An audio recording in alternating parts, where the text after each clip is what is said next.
Hello students. हम लोग पिछली सीरीज में बहुत सारे डिफरेंट डिफरेंट एस्पेक्ट को देखे थे जो कि मुगल एम्पायर से रिलेटेड था। आज हम लोग इसके समरी को देखते हैं और हम स्टार्ट करेंगे in the after the Mughal empire the Vijayanagara empire और डिफरेंट डिफरेंट एस्पेक्ट को। मुगल एम्पायर में जैसे मैंने डिफरेंट एस्पेक्ट के थ्रू आपको समझाया था कि किस तरह से जो बाबर से लेकर के जितनी भी औरंगजेब तक का रायन है वो बहुत ज़्यादा इंपॉर्टेंट रोल प्ले करता है।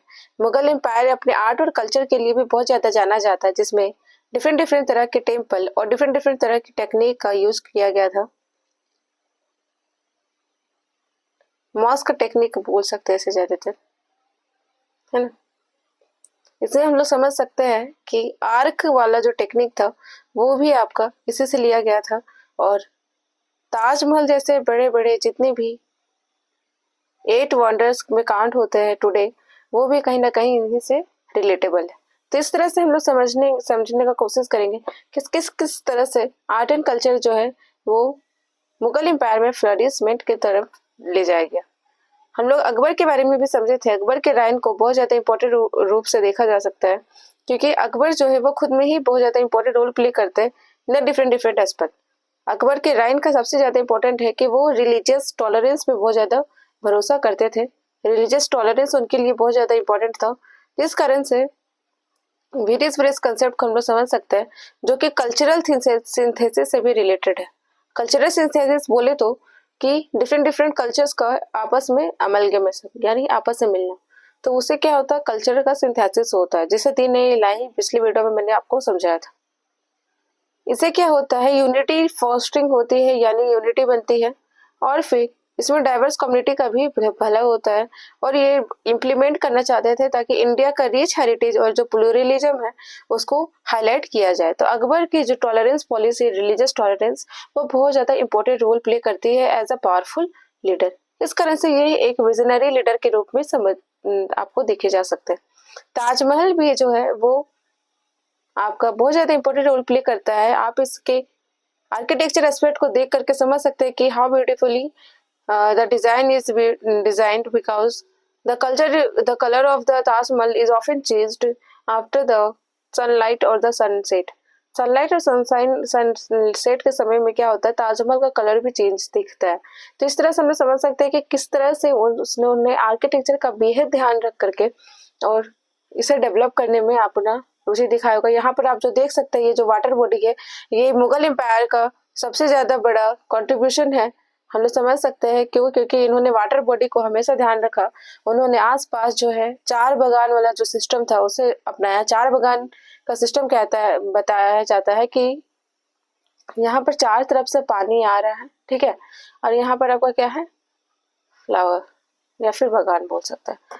तो ये 4 डायरेक्शन जो सिस्टम है, 4 बगान वाला सिस्टम, ये भी कहीं ना कहीं मुगल एम्पायर से ही रिलेटेबल है। तो इस तरह से हम लोग समझ सकते हैं कि how the Mughal empire got mainly influence the culture of the India and India's rich heritage. तो इस तरह से हम लोग यहाँ पर आप देख सकते हैं कि ताजमहल का जो एक और पिक्चर है वो आपको यहाँ पर दिखाया गया है, जिसमें हम लोग बहुत सारे डिफरेंट डिफरेंट एस्पेक्ट को समझते हैं, जिससे जो कि रिलेटेबल है 4 बाग सिस्टम से और डिफरेंट डिफरेंट कंसेप्ट है, जो आज भी हम लोग इसके रीमेक इसके डिफरेंट डिफरेंट एस्पेक्ट को देख करके आप कभी जाइएगा ताजमहल घूमने के लिए, तो वहाँ पर आपको समझाया जाएगा कि किस तरह से वहाँ पर आर्किटेक्चर को डेवलप करने में या फिर मार्बल्स जो है वो बहुत ज़्यादा वहाँ पर यूज किया गया है, जिससे मार्बल का जो कल्चर है to making such type of thing is also influenced during those time। अब लोग समझते हैं नेक्स्ट जो है वो है ब्रिटिश इंडिया अनवील्ड, यानी कि ब्रिटिश का आगमन जो इंडिया पे वो किस तरह से हुआ। आप जानते हैं कि इंडिया का जो नेशन, इंडिया जो एज अ नेशन था या फिर है अभी भी, वो क्या है, स्पाइसेस रिच है, यानी मसालों की यहाँ पर मसालों का भरमार है। यहाँ पर साउथ इंडिया में जो है वो बहुत ज्यादा मसाले मिलती है, spices of the very famous salt pepper, और फिर आपका जितने भी कार्डमम है वो मेनली आपको इंडिया में मिल जाएगी। तो इस कारण से क्या होता है कि ब्रिटिशर ने ट्रेड के कंसेप्ट को ध्यान में रखते हुए, मर्चेंटाइल का कंसेप्ट को ध्यान में रखते हुए इंडिया पे आना शुरू किया था। और इस 1600 में जब ब्रिटिश इंडिया ने, जब ईस्ट इंडिया कंपनी ने ब्रिटिश क्राउन से चार्टर को अप्रूव करवाया, तो वो बहुत ज्यादा फ्लरिशमेंट की तरफ देखा गया, जिस कारण से जो ब्रिटिश एम्पायर है वो बहुत ज्यादा आप देख सकते हैं कि अपने एकदम पीक पॉइंट पे आ चुका था, जिससे हमारा जो है इंडिया को जो कॉलोनी बनाने का प्रोसेस है वो स्टार्ट हो गया। इस कारण से हम लोग बहुत ज़्यादा इम्पोर्टेंट इवेंट को भी देख सकते हैं, जो कि बहुत ज़्यादा ब्रिटिश ईस्ट इंडिया कंपनी के कारण ही डेवलप हुई। और इसमें ट्रेड एडवांटेज का यूज करते करते वो किस तरह से पॉलिटिकल एक्टिविटी में अपना इंटरफेरेंस करने लगे, वो भी हम लोग समझने का कोशिश करेंगे। आज के लिए वीडियो को इतना ही रखते हैं। आने वाले वीडियोस में हम लोग ये सभी टाइमलाइन को with different and beautiful concept के साथ समझने का कोशिश करेंगे, ताकि आपको सभी चीज़ें आसानी से समझ में। अगर किसी को भी कोई प्रॉब्लम है then let me know in the comment section below. Then like, subscribe for more such content. Thank you.